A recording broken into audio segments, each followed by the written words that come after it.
CBSE cluster badminton championship గ్రాండ్గా ముగిసింది. సుచిత్ర అకాడమీలో జరిగిన ఈ పోటీల్లో మొత్తం 45 పాఠశాలలకు చెందిన విద్యార్థులు పాల్గొన్నారు.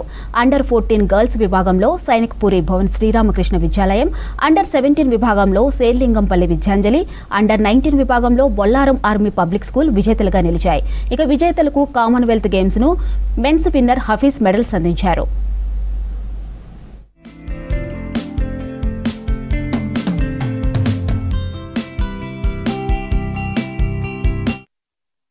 నేను సుచిత్ర అకాడమీలో స్పోర్ట్స్ డైరెక్టర్ గా పనిచేస్తున్నాను. ఆ స్కూల్లో ఇప్పుడు మేము cluster 7 CBSE badminton tournament conduct చేస్తున్నాము ఫర్ గర్ల్స్. ఇందులో 3 కేటగిరీస్ ఉన్నాయి: అండర్ 14, అండర్ 17 అండ్ అండర్ 19. మొత్తం కలిపి అండర్ 14 లో 65 టీంలు, అండర్ 17 లో 70 టీంలు అండ్ అండర్ 19 లో 16 టీంలు పార్టిసిపేట్ చేసినాయి. టోటల్ స్టూడెంట్స్ చూసుకుంటే 633 మంది పార్టిసిపేట్ చేస్తున్నారు. దిస్ ఈజ్ ఎన్ పెద్ద ఆపర్చునిటీ పిల్లల